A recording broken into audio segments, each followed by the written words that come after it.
반갑습니다. 날씨가 또 추워지노. 좀 풀리는 것 같더니, 그죠? 자, 오늘 334페이지 금융론 할 차례네요. 금융론은 보통 이제 5문항 정도, 요 정도 예상하시면 되겠습니다. 그리고 또 내용 자체가 그다지 크게 어렵지는 않습니다. 금융론은. 그래서 또 이 파트에서 출제되는 내용은 전부 다 특정을 할 수 있도록 그렇게 하셔야 되겠죠. 그죠? 이 원래 금융이라는 용어는 자금 융통을 줄인 말입니다. 자금 융통. 그러니까 자금이 은행으로 흘러 들어가서 은행을 통해서 흘러나온다. 이 자금의 흐름 또는 자금 융통, 이걸 줄여서 이제 금융이라는데요. 금융도, 부동산 금융도 토지 금융이 있고요. 주택 금융이 있는데, 통상적으로 우리가 부동산 금융이라고 하면 주택 금융을 뜻한다, 이렇게 기억하시면 돼요. 토지 금융이 아니고. 그러니까 주택 금융은 주택을 담보로 제공하고 자금을 융통하는 거죠. 그죠? 그게 주택 금융인데, 348쪽 가면 338쪽. 그 앞부분에 뭐 용어 해설 이런 거는 이번에 읽어봤어야 되겠죠. 그죠? 자, 주택 금융도 주택 소비 금융과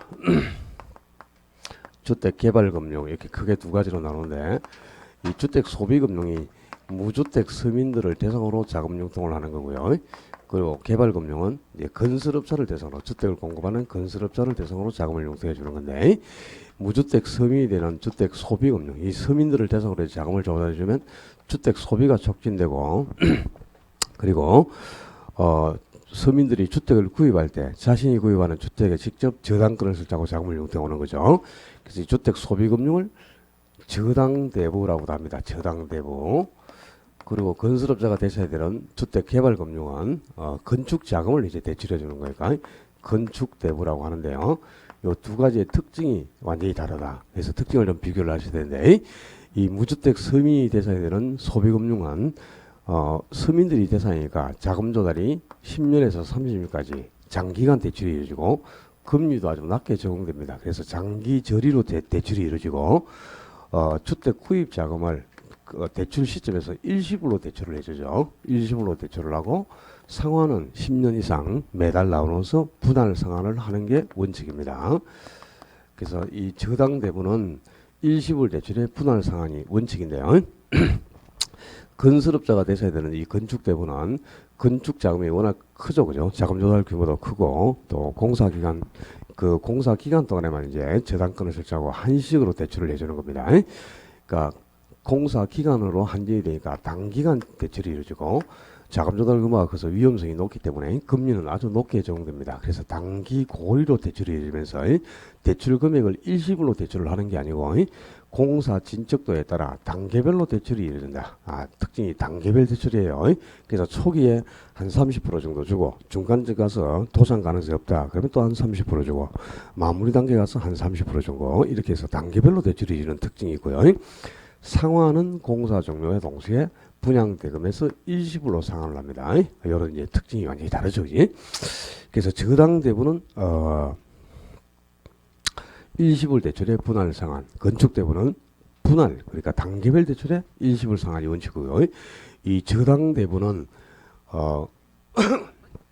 서민들이 주택을 구입할 때 그 주택을 담보로 제공하는데 주택의 수명이 닿을 때까지 저당권을 설정하고 자금을 차입할 수 있는 기회가 있죠. 그죠?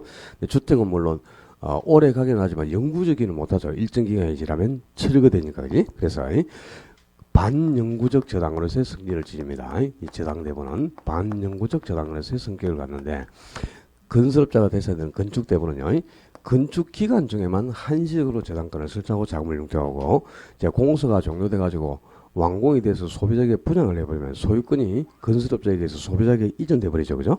그럼 자금 조달 능력이 없는 거지. 저당권을 설정할 수가 없잖아요. 그죠? 그래서 건축 공사 기간 중에 한시적으로 저당권을 설정하는 거죠. 그래서 이거는 한시적 또는 일시적 저당으로서의 성격을 가지게 됩니다. 그래서 먼저 이렇게 주택금융도 서민이 되셔야 되는 소비금융과 건설업자가 되서는 건축대부, 이 개발금융으로 나오는데 두 가지 특징은 좀 비교가 돼 있어야 되고요. 그 다음에 이 금융의 종류를 여러분들이 좀 익히셔야 되는데 교재에 그게 없어요. 그래서 오늘 프린트를 나눠드리는 게 이제 보충자료.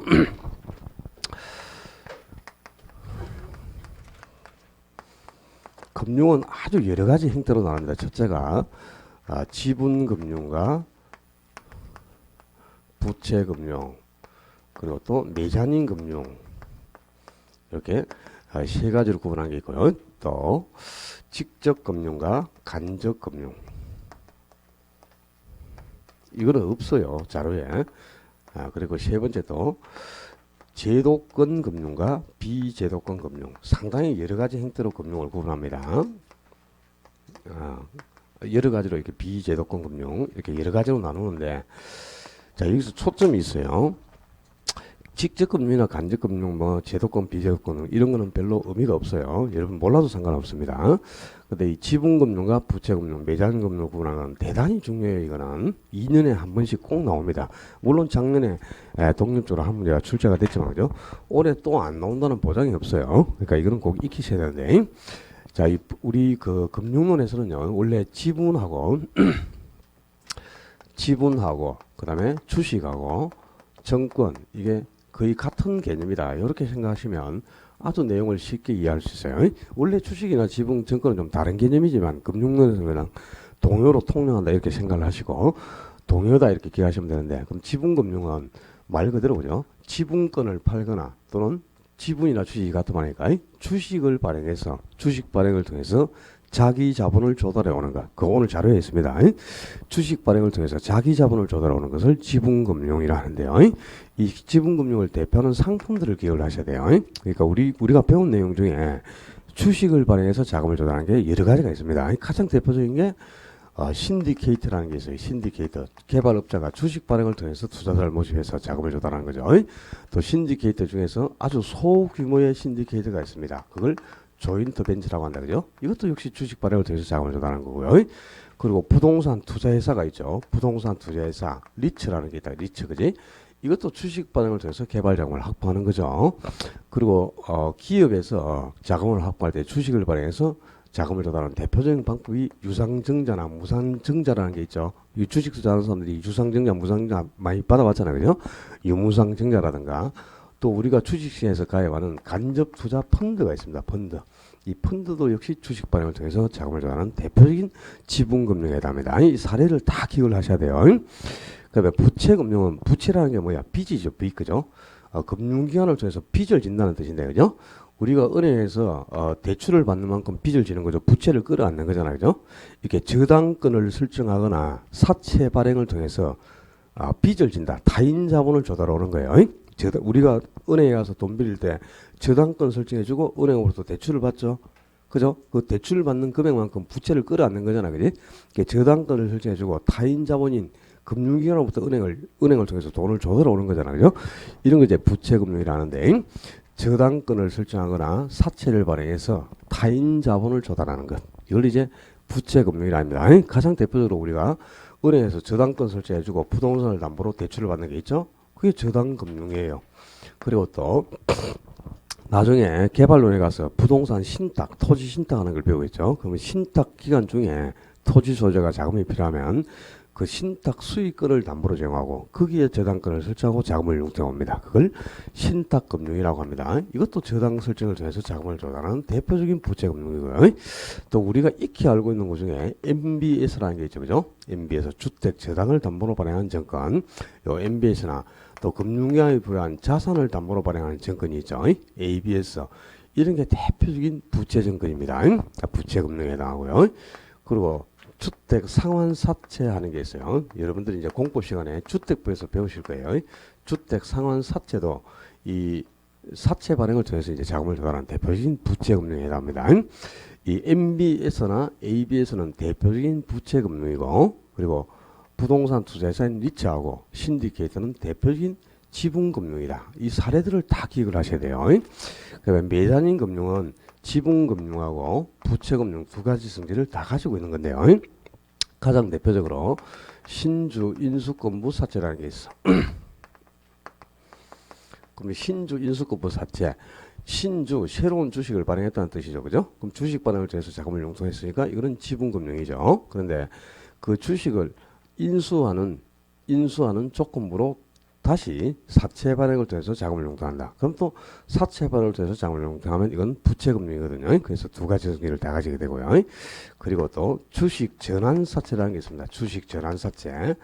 이 주식 전환사채도 먼저 주식 발행을 통해서 자금을 융통했기 때문에 지분금융인데 그걸 사채로 전환하면서 또다시 자금을 융통하니까 부채금융 성질을 다 가지게 됩니다. 그래서 이 전환사채라든가 신주, 인수구부사채는 대표적인 두 가지 성질을 다 가지는 지분금융과 부채금융 두 가지 성질을 다 가지는 매자닌 금융인데요. 이 금융의 종류 중에서 지분금융과 부채금융 이걸 구분하는 거는 2년에 한 문제가 꼭 나와요. 매자닌 금융도 한번 등장했지만 지분금융, 부채금융에 어떤 것들이 속해 있는지 이 사례를 꼭 구분하고 계셔야 됩니다. 그다음에 참고로 이제 직접금융, 간접금융 이런 거는 들으면도 이건 시험하면 별 관계가 없는데 직접금융은 돈을 필요로 하는 수요자와 그 수요자에게 자금을 공급하는 공급자 사이에 없어 자료에 그냥 들으면 들으니까 참 내 시험 안 나온데도 그러시네. 있으면 다 해주죠. 자료를 만들어주는데 시험하고 직접적인 관계가 있으면. 근데 금융의 종류는 익혀둘 필요가 있으니까 설명을 드는데요. 이건 수요자하고 공급자 사이에 직접 자금 조달이 이루어진다는 거고요.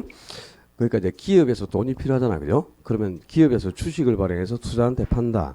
그럼 기업과 투자자 간에 투자자는 자금을 기업에게 공급해주는 공급자가 되는 거고 기업이 이제 자금을 필요로 하는 수요자가 되는 거죠. 이렇게 주식 발행을 통해서 기업이 투자와 직접 거래를 하는 거야.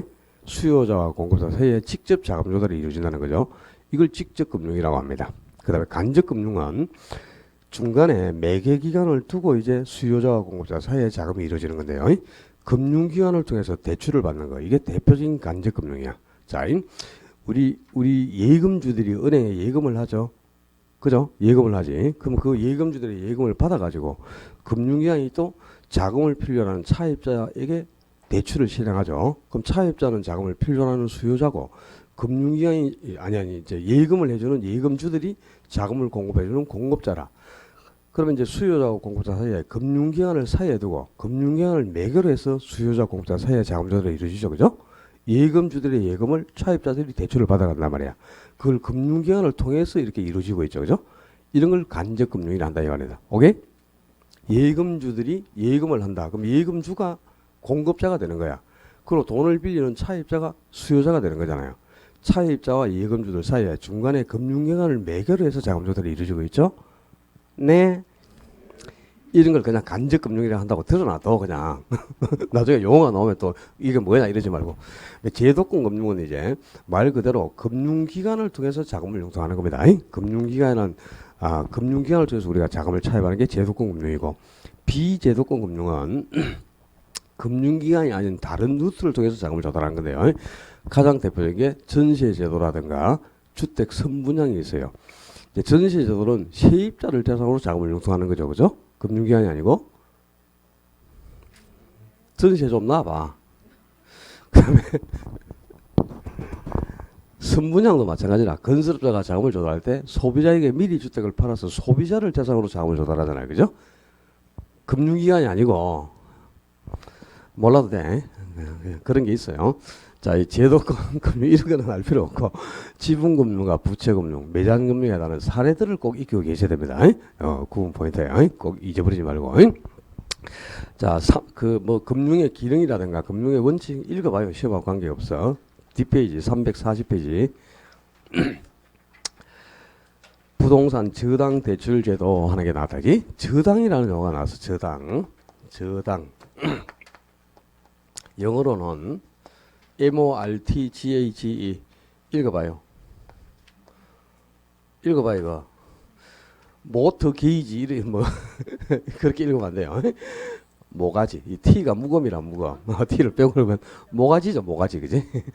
모기지 이런 거 들어보실 건데요. 예, 요 저당이라는 용어 앞에 주택이라는 용어가 빠진 겁니다. 그래서 주택 저당을 줄여서 저당 이렇게 표현하는데 우리가 주택을 구입할 때 자금이 필요하잖아요. 그죠? 그러면 자기가 구입하는 주택을 직접 금융기관에 어떻게 담보로 제공해요. 그리고 거기다가 저당권을 설정하죠. 저당권을 설정하고 그 대가로 금융기관으로부터 일시불로 대출을 받지 않습니까? 그죠? 이렇게 주택의 저당권을 설정하고 자금을 융통하는 것. 이걸 바로 주택 저당 또는 줄여서 그냥 저당 이렇게 표현하는 거예요. 오케이? 주택의 저당권을 사고 자금을 융통하는 거 이걸 저당이란다 이말. 저당 또는 주택 저당. 별거 없어 그냥. 용어는 일단 알아놔야 돼, 그지? 모기지론 하는 게 나온단 말이야. 좀 있으면 이 한국주택금융공사가 무주택 서민들을 대상으로 10년 이상 30일까지 장기간 대출해주는 상품이 모기지론이거든요. 그 모기지론을 이해를 하기 위해서 모기지라는 용어를 알아야 된단 말이야. 주택의 저당권을 설치하고 자금을 융통해 오는 것 이걸 저당 또는 모기지라고 한다고. 오케이?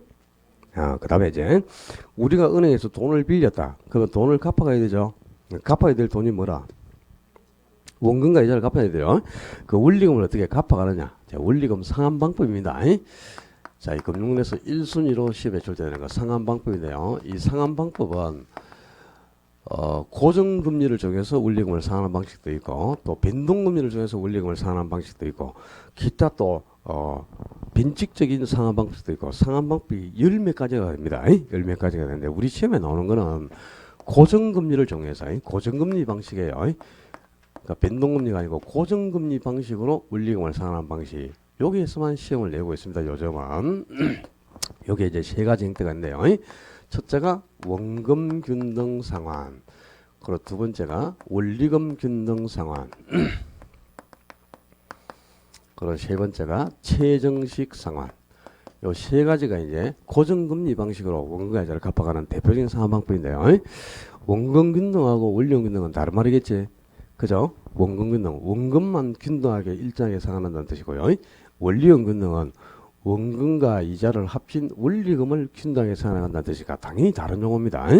자, 원금 균등은 매 기간 상환하는 원금은 일정합니다. 그러니까 원금은 일정한데 이자가 이제 후기로 와서 점차 감소하는 거야. 그림 구조가 이제 이런 구조가 되는데요. 그림을 그리면 위에 매번 상환하는 금액이 일정하게 유지되고 있는 게 있죠. 이 윗부분이 원금입니다. 그리고 초기에 많다가 후기로 갈수록 점점 감소해가는 요 아랫부분이 이자가 되는 거예요. 그래서 원금만 일정하게 상환하고 이자는 점차 감소해서 원금하고 이자를 합친 원리금은 후기로 갈수록 이자 때문에 점차 줄죠. 전체 상환할 금액은 후기로 갈수록 점점 감소해가죠. 그래서 원금 균등은 상환할 금액이 후기로 갈수록 점차 감소해가는 방식이다. 그래서 체감식 상환이라고도 합니다. 체감식. 상환할 원리금이 점차 줄어드니까. 그러니까 이렇게 원금은 일정하게 유지가 되는 데 비해 이자가 점차 감소해서 원금과 이자를 합친 원리금은 점차 줄어드는 방식. 이게 이제 원금 균등이에요. 근데 원금 균등은 왜 이런 구조가 되느냐? 자, 원금은 전체 융자받은 금액이 있죠. 융자받은 총 원금을 상환 기간으로만 나눠버리면 됩니다. 그럼 이제 매번 상환하는 원금이 일정하게 이렇게 유지가 되겠죠. 그죠? 예를 들어서 1억을 빌려가지고 10년 상환한다. 그럼 상환 기간이 10년인데 매년 상환이라면 1년에 한 번씩 상환한다. 그러면 1억 나누기 10 해버리면 1,000만 원씩, 1년에 1,000만 원씩 원금은 일정하게 변제가 되겠죠. 그럼 한 번 계산하면 처음부터 끝까지 이렇게 균등하게 상환이 될 수밖에 없어요. 융자받은 총 금액을 그냥 상환 기간으로 나누면 되니까. 근데 이자는 왜 초기가 많고 후기로 갈수록 감소할 수밖에 없느냐? 이자는 항상 남아있는 잔금의 이자율을 곱합니다. 이자율을. 근데 이 이자율은 고정금리니까 고정돼 있겠죠. 그죠? 금리는 고정돼 있는데 이 잔금이 그죠? 원금을 조금씩 변제하고 나면 원금을 변제하고 남는 게 잔금 아니야. 그지? 그럼 매기간 원금을 이렇게 일정하게 변제해 가니까 잔금은 후기로 할수록 어떻게 돼? 점차 줄어들겠지. 그죠? 잔금이 계속 줄어드는데 그게 고정금리를 곱한단 말이야. 금리가 고정돼 있다고. 그럼 이 잔금 때문에 이자는 당연히 초기가 많고 후기로 갈수록 감소하는 이런 구조가 될 수밖에 없겠죠. 그죠? 그제? 줄어드는 잔금의 고정금리를 곱해서 이자가 계산되기 때문에 이 잔금이 줄어든다면 이자도 계속 감소할 수밖에 없죠. 그래서 원금은 이렇게 일정하게 유지되나 이자가 점차 감소해요. 그래서 그렇기 때문에 원금하고 이자를 합친 이 원리금은 후기로 할수록 이렇게 감소하는 구조가 되겠죠. 그죠? 오케이? 원리금은 원금과 이자를 합친 원리금은 그죠? 원금 더하기 이자 아니야. 원금하고 이자를 합친 건데 원금은 일정하단 말이야. 계속 유지되는 게 그지? 근데 이자가 점차 감소해 버린다고 후기로 갈수록. 그럼 이게 두 개를 합쳐보면 이런 구조가 되겠지. 당연히 그죠? 그러니까 원금은 일정하고 이자가 점차 감소해서 전체 상환할 원리금이 후기로 갈수록 점점 감소해가는 방식이 원금 균등입니다. 그다음에 이제 원리금 균등은 원금과 이자를 합친 전체 원리금이 균등하게 유지된다는 뜻이겠죠, 그죠? 원금하고 이자를 합친 원리금이 끝까지 계속 똑같이 유지가 돼. 처음부터 끝까지 똑같은 원리금을 계속 일정하게 변제해가는 겁니다. 그러니까 똑같은 원리금이 변제되는데, 요 매번 상환할 금액이 일정하게 유지가 되죠. 근데 요 금액에는 똑같은 금액이지만, 그죠? 원금하고 이자가 포함되어 있는 거죠. 원금과 이자가 포함되는데요. 비율이 달라. 자, 초기에 많다가 후기로 갈수록 점점 감소해가는 요 윗부분이 이자를 의미해요, 이자. 그리고 초기에 적다가 후기로 갈수록 점점 증가하는 아랫부분이 원금을 의미해요. 그래서 원금은 후기로 갈수록 점점 증가해가고 이자는 후기로 갈수록 점차 감소하기 때문에 이 원금하고 이자를 합친 전체 원금이 균등하게 유지됩니다. 원금과 이자를 합친 전체 상환할 금액이 균등하게 유지가 되죠. 그래서 이걸 균등상환이라고 한단 말이야. 균등상환. 상환할 금액이 균등하게 유지가 되니까. 근데 왜 이 원금하고 이자를 합친 원리금은 균등한데 그 중에 이자는 점차 줄고 원금은 점점 증가해 갈 수밖에 없는 구조가 되느냐. 자, 이 원리금 균등 방식에서는 매번 상환할 원리금을 먼저 계산합니다. 원리금을 먼저 구하는데, 자, 우리 지난주에 투자론에서 배운 게 있다. 일제액을 융자받고 매기간 상환할 원리금을 구하는 계수가 있었죠. 뭐였노 그게? 저당상수란 게 있었다, 그지? 그 저당상수를 가지고 원리금을 어떻게 계산했죠?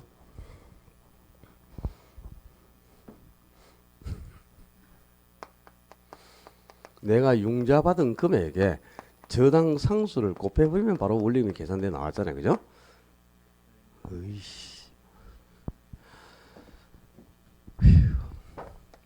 저당상수는 내가 융자받은 금액에서 매번 상환할 원리금액 얼마를 찾아내나, 이 비율이 저당상수가 원리금을 융자액으로 나눈 거죠. 그럼 여기서 분자에 있는 원리금을 구하려면 분자는 분모하고 값을 곱하면 되니까 융자액의 저당상수 곱해주면 바로 원리금이 계산되는 거잖아요, 그죠? 안 했나 지난주에? 안 했어? 세리로 불러. 안 하기는 뭘 안 했다. 모르면 안 했다 하고 떨어지면 안 배웠다 하고. 그럼 안 돼요. 이 융자액에 이게 저당상수를 곱하는데요. 이게 아주 중요한 건데, 잘 봐라. 원리금 균등 방식에서는 원리금을 계산할 때, 그죠? 저당상수를 가지고 원리금을 계산했단 말이야. 그죠? 융자액에 저당상수를 곱해서 원리금을 구했잖아요. 근데 원금 균등 방식은 저당상수를 가지고 원리금을 계산하지 않습니다. 원금 균등은 원금은 이렇게 계산하고 이자 이렇게 구해가지고 요 두 개 합쳐주면 원리금이 되는 거잖아요, 그죠? 저당수를 전혀 사용하지 않았죠, 원리금 구할 때. 자, 꼭 기억해야 돼, 이건. 저당상수를 가지고 계산되는 원리금. 이건 원리금 균등 방식에서만 저당상수를 가지고 원리금을 구하는 거예요. 원금 균등이 아니고. 아주 빈번하게 시험에 나옵니다. 최근에 2번 나왔다. 꼭 기억을 해야 돼. 원금 균등 방식이 아니고 원리금 균등 방식에서만 저당상수를 가지고 원리금을 일단 구합니다. 그걸 먼저 기억하고요. 그럼 이제 원리금은 융자받은 금액에 저당상수만 딱 곱해버리면 바로 처음부터 끝까지, 그죠? 일정한 금액이 계속 똑같이 이렇게 변제가 되는 거야. 저당상수만 곱해주면 되니까, 그지? 근데 요 일정한 금액에는 원금과 이자가 포함되어 있는 거죠. 그죠? 근데 이 중에 왜 이자는 점차 줄고 원금은 증가할 수밖에 없느냐면, 항상 우리가 이자를 계산할 때는 이자는 남아있는 잔금의 이자율을 곱한단 말이야. 근데 이 원리금 균등도 고정금리 방식이가 금리는 고정돼 있겠죠. 근데 원금을 조금씩 이렇게 변제를 하고 있잖아, 그지? 그 원금을 변제하는 만큼 잔금은 어떻게 돼? 계속 줄어들겠죠, 후기로 갈수록. 원금이 변제가 되는 만큼 잔금은 줄잖아, 그죠? 근데 잔금이 줄어드는데 거기에 고정금리를 곱해서 이자를 계산한단 말이에요. 그러니까 이자는 항상 이 잔금 때문에 후기로 갈수록 감소하는 구조가 될 수밖에 없겠죠, 그죠? 이자는 언제나 후기로 갈수록 줄어들어요. 왜?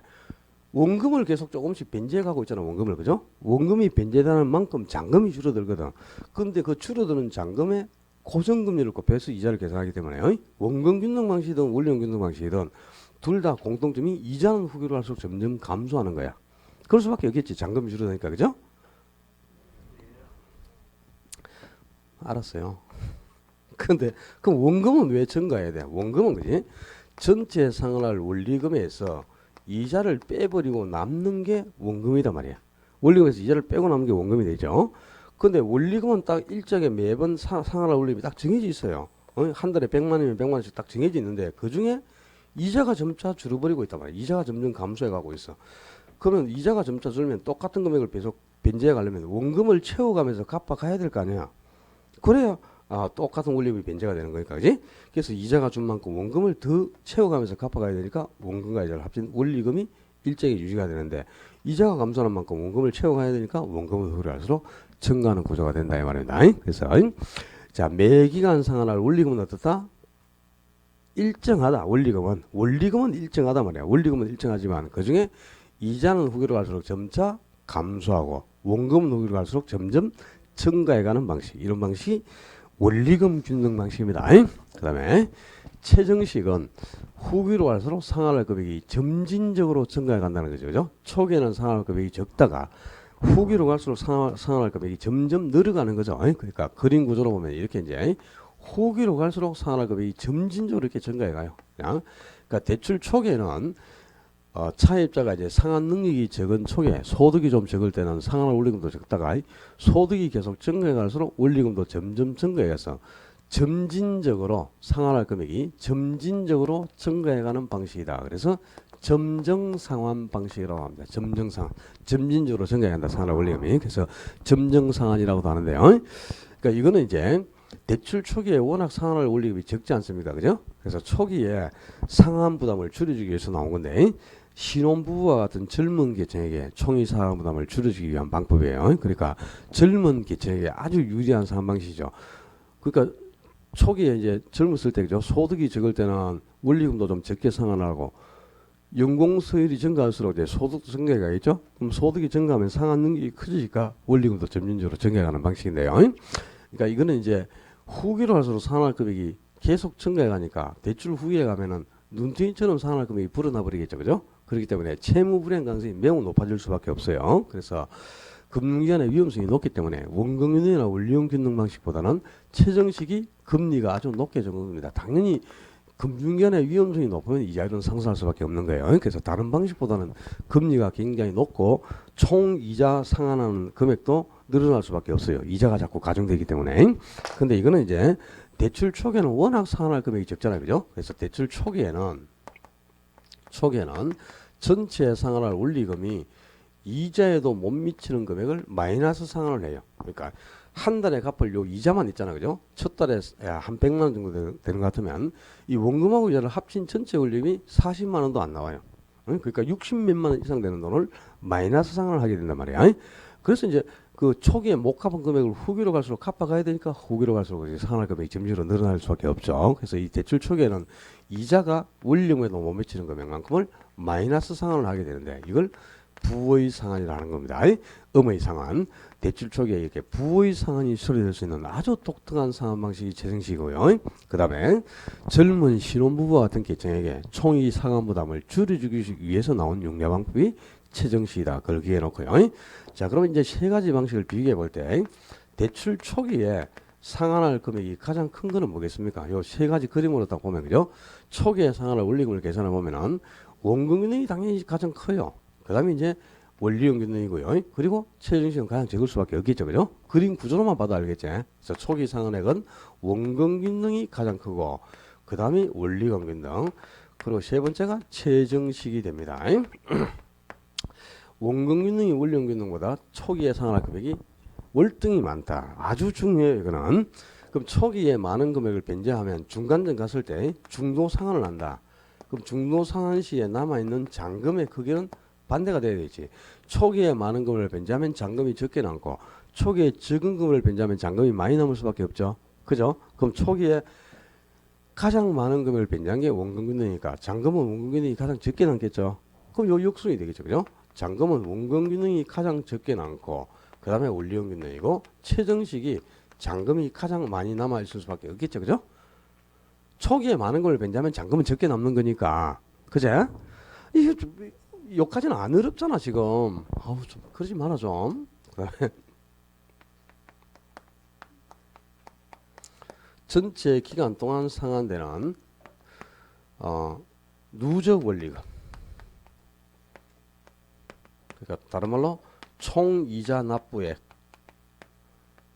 그러니까 총 대출 기간 동안 있잖아요. 그죠? 그러니까 대출 전 기간 동안에 상환되는 금액을 전부 합친 거란 말이야. 대출 정기간 동안에 총 상환할 금액이 가장 큰 거는 당연히 최정식입니다.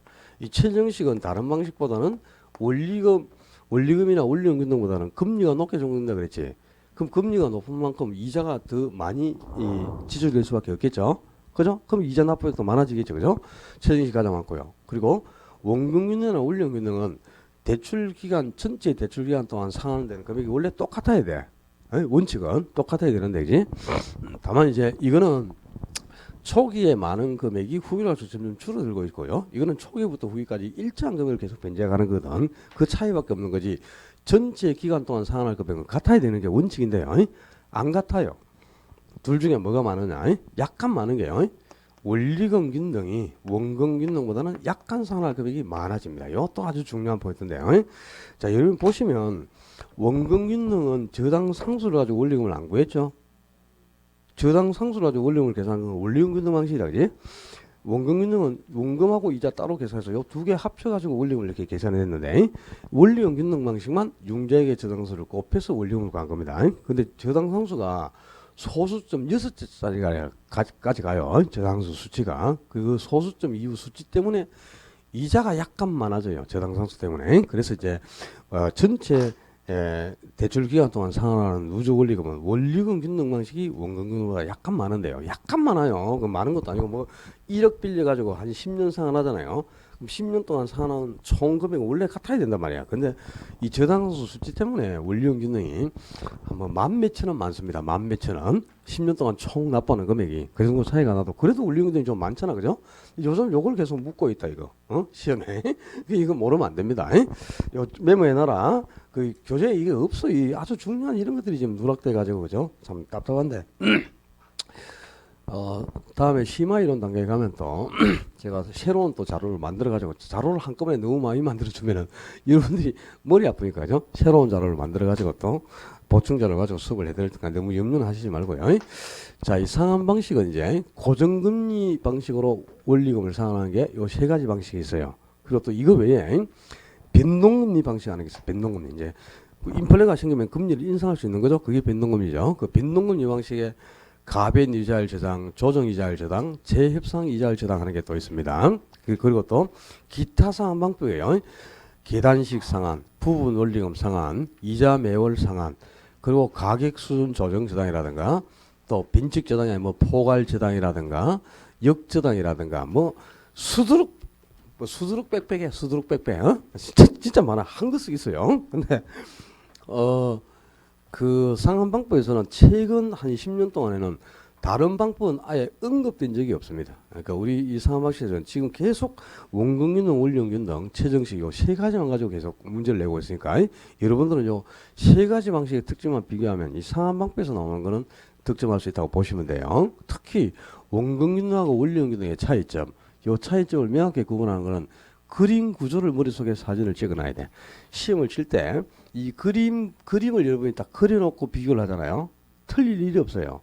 이 그림을 딱 두 개를 그려가지고 비교를 하면은. 근데 이 그림이 연상이 안 되면 특징 자체가 이해가 될 수가 없는 거야. 그러니까 요 두 가지를 구분하는 건 대단히 중요하고요.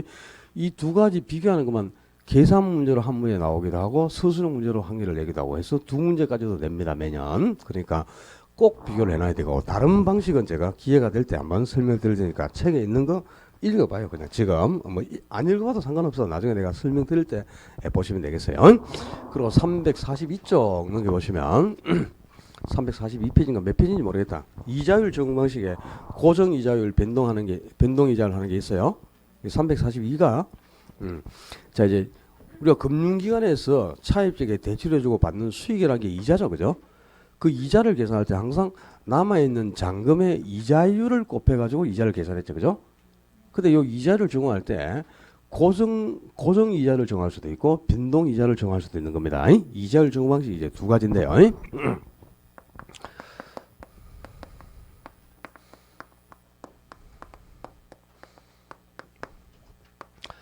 고정 이자율, 고정금리 방식이 있고 변동 이자율, 변동금리 방식이겠죠.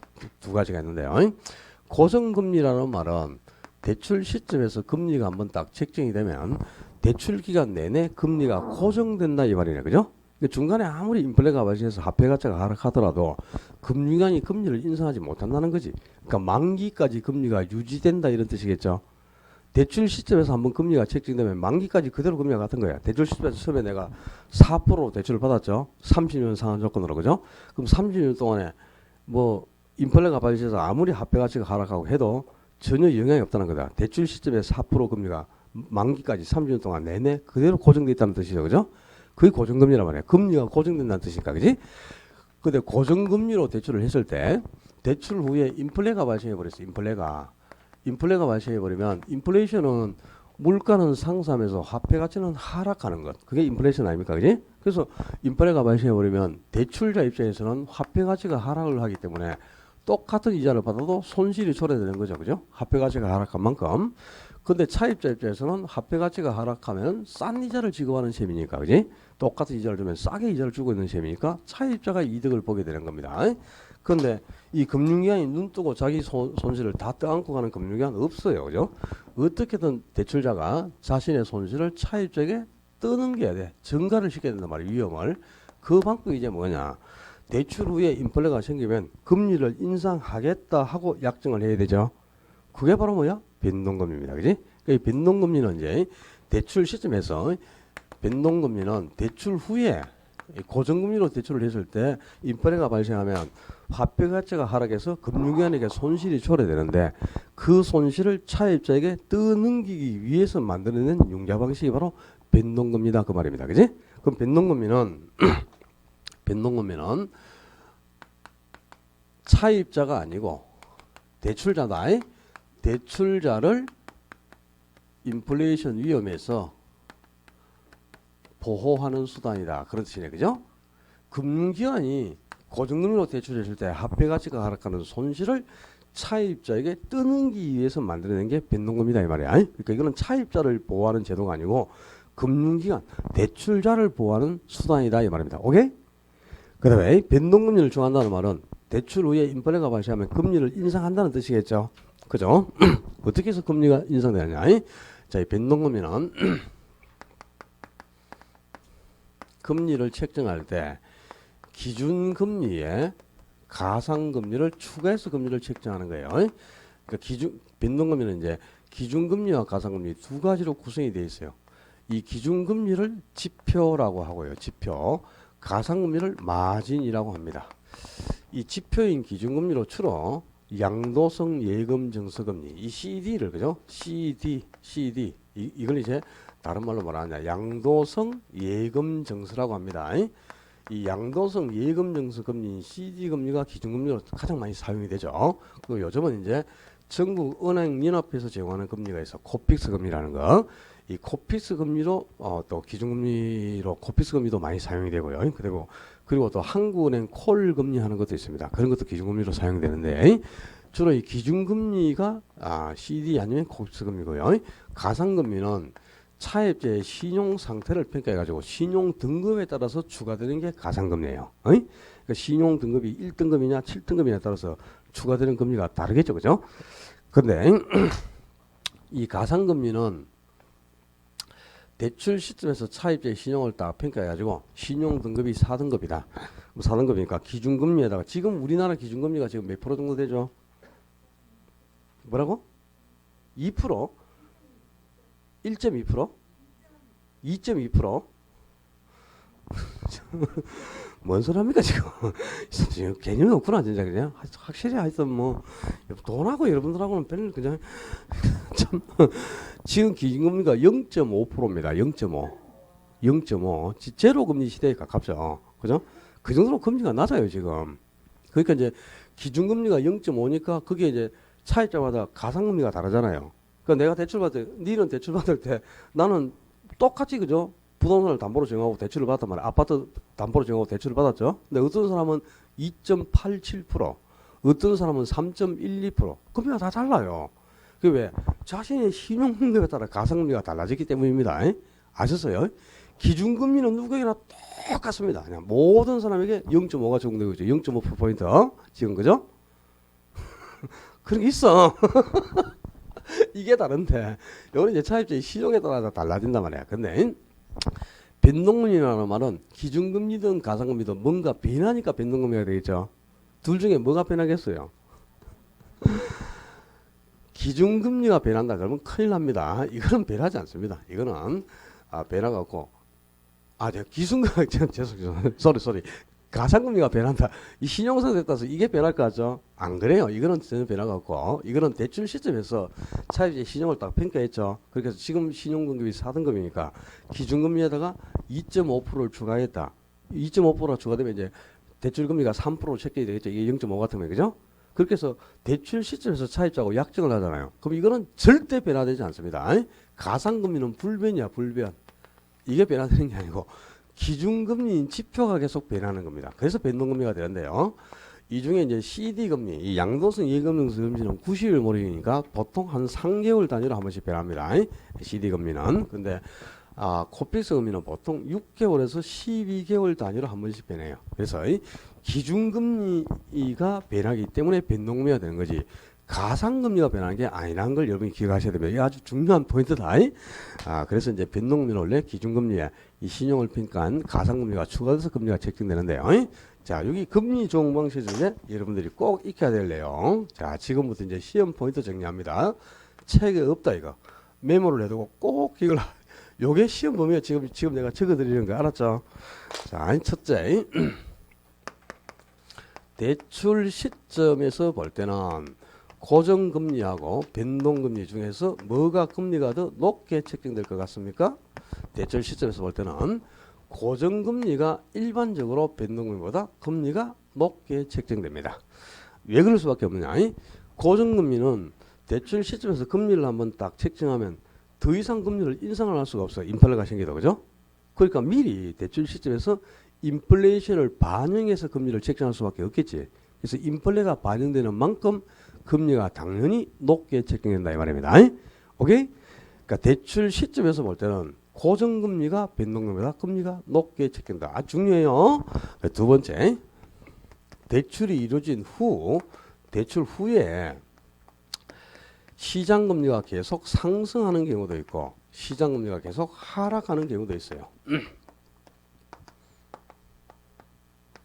하락하는 경우도 있네. 예를 들어서 차입자가 대출을 받을 때 연 4% 금리를 정해서 대출을 받았다고 가정을 해보자. 연 4% 금리를 정해서 대출을 받았는데 시장금리가 계속 상승을 해가지고요.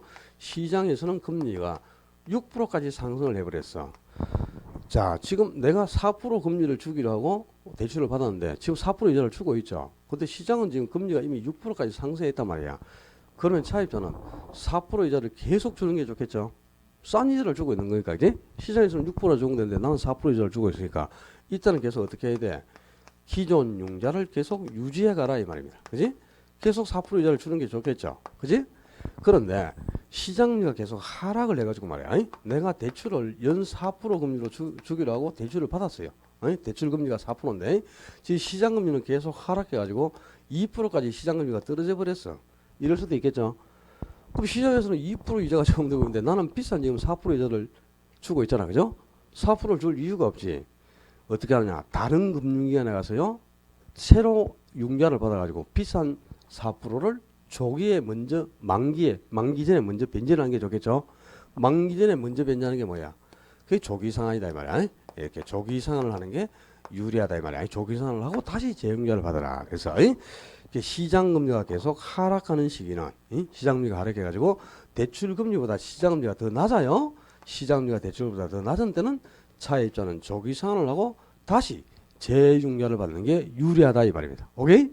그리고 시장금리가 계속 상승하는 시기는 싼 이자를 계속 주고 있으니까 기존 이자를 계속 유지해가면 돼. 알았어요? 이게 반대가 되면 안 된단 말이야. 이 지금 무슨 말인지 잘 못 알아듣는구나. 대출 좀 받아서 써봐.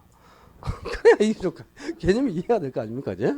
그러니까 시장금리가 계속 상승해버리면 내가 지금 대출 받은 금리보다 시장에서 금리가 더 높게 적용되죠. 그럼 나는 싼 이자를 주고 있으니까 계속 싼 이자 주면 돼.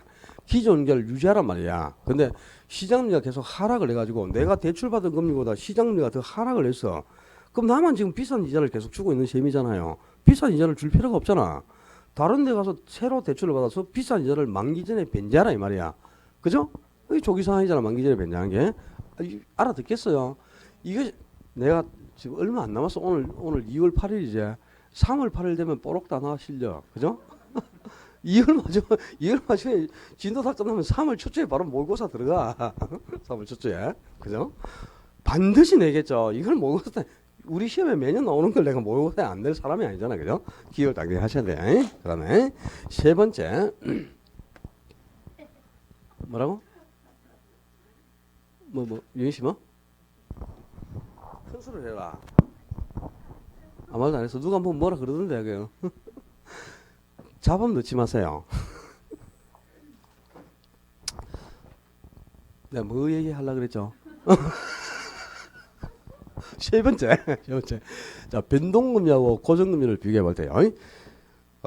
고정금리는 한 번 금리를 책정하면 금리를 인상을 못 하는 거죠. 근데 변동금리는 금리를 책정하더라도 중간에 인플레이션이 발생하면 금리를 계속 인상해 가겠죠.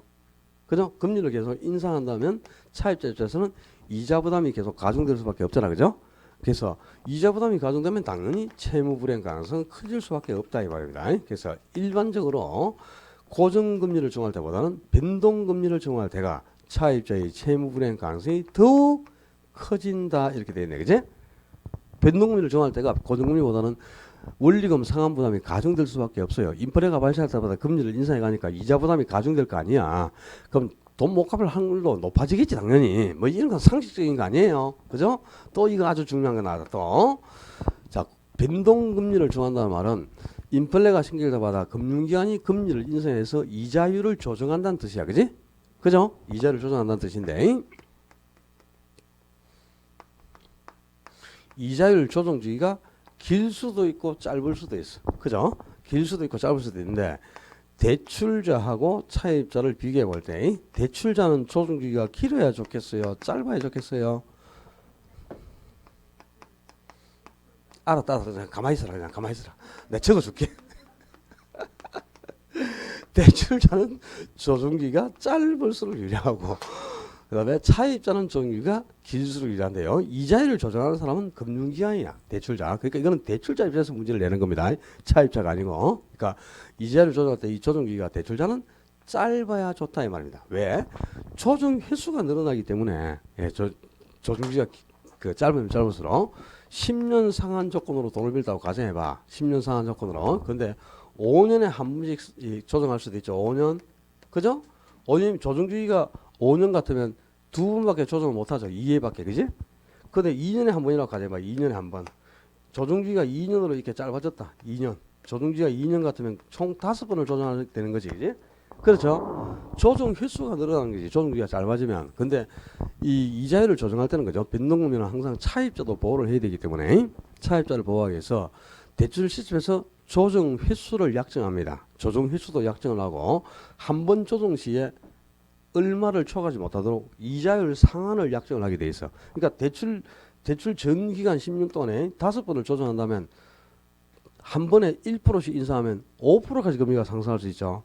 차입자가 견딜 수가 없는 거예요. 그 정도 금리를 인상해가면. 그러니까 1회 인상 시 0.5%를 초과할 수 없다. 그리고 총 대출 기간 동안 5회를 초과하지 못한다. 이렇게 해서 이자율 상한하고 조정 횟수를 약정을 당연히 합니다.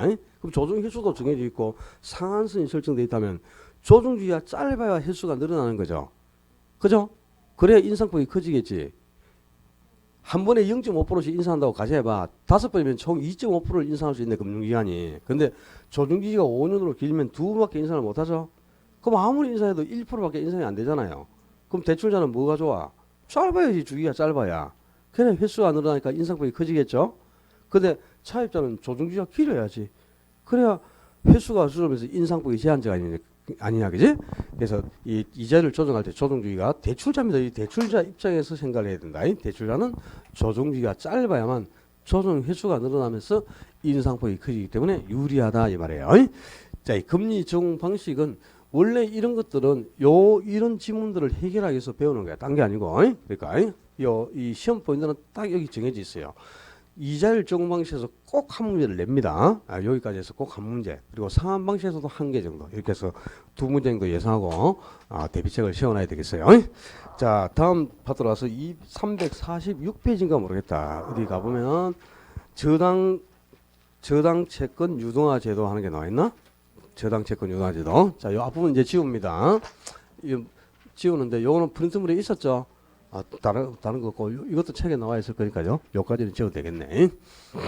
자, 저당 채권 유동화 제도. 유동화라는 말이 나왔는데 유동화라는 말은 뭔가를 사고 팔아서 자금을 조달한다 이런 뜻이라. 그러니까 이제 저당 채권 유동하니까 저당 채권, 저당권을 그냥 저당 채권 이렇게 표현하거든요. 저당 채권, 저당권 같은 말인데 저당권을 팔아서 자금을 융통한다 이런 뜻이야. 금융기관이 이제 차입자에게 대출해주고 저당권을 확 뺐잖아, 그죠? 근데 금융기관이 차입자에게 대출해줄 때 어떻게 대출해줘? 무주택 서민이 대상이 되는 저당대부는 아까 일시불 대출의 분할상환이라 그랬죠. 일시불 대출의 분할상환이니까 1억이 필요하다. 1억을 한꺼번에 빌려줘. 그리고 10년 동안에 그죠? 120개월에 나눠가지고 한 달에 30몇만 원씩 상환을 받아오는 거야. 그죠? 그러면 금융기관 입장에서는 일시불로 대출을 해주고 푼돈으로 회수를 하는 셈이 되잖아. 그지? 그러니까 자금이 좀 지나면 자금이 고갈될 수밖에 없겠죠. 목돈으로 빌려주고 푼돈으로 회수를 하니까. 그러니까 금융기관이 또 다른 자금을 확보하지 않고서는 다른 차입자들에게 대출을 시행할 구조가 막힐 수밖에 없죠. 그래서 이제 금융기관이 자금을 조달하는 방법이 이 차입자에게 대출해주고 확보한 무수히 많은 저당권이 있어요. 그 저당권을 모아서 상품으로 만들어가지고 그걸 다른 기관에 양도를 하고 금융기관도 대출을 받는 거야. 자금을 조달해 오는 거죠. 이걸 저당권을 팔아서 자금을 확보한다. 저당 채권 유동화 또는 저당 유동화, 뭐 저당권 유동화 이렇게 표현합니다. 근데 이 저당 유동화가 이루어지지 않고서는 이제 금융기관이 자금을 조달할 길이 막히는데요. 유동화가 어떤 과정을 통해서 이루어지고 그 유동화가 이루어진 후 유동화를 통해서 만들어진 또 상품에 어떤 게 있는가를 정리를 해야 되잖아, 그죠? 이것도 하면 시작하면 이거는 또 오래 가는데, 그죠? 딱 시간이 딱 애매하게 걸리네, 그죠? 진짜 내가 50분 수업하고 실려하니까 몸에 두드러기가 나가지고 우리 체질이 진짜 안 맞아요. 50분 하면 이 원래 70분 수업하고 10분 정도 쉬어야 되거든요. 그래 진도를 맞추는데 70분 하니까 막 민원이 들어와가지고, 그죠? 저 새끼는 수업을 너무 진짜 오래 끊이면 어쩌니 짜증이 나가지고 유동화 제도부터 쉬었다 합시다. 칠판 닦고 쉬었다 할게.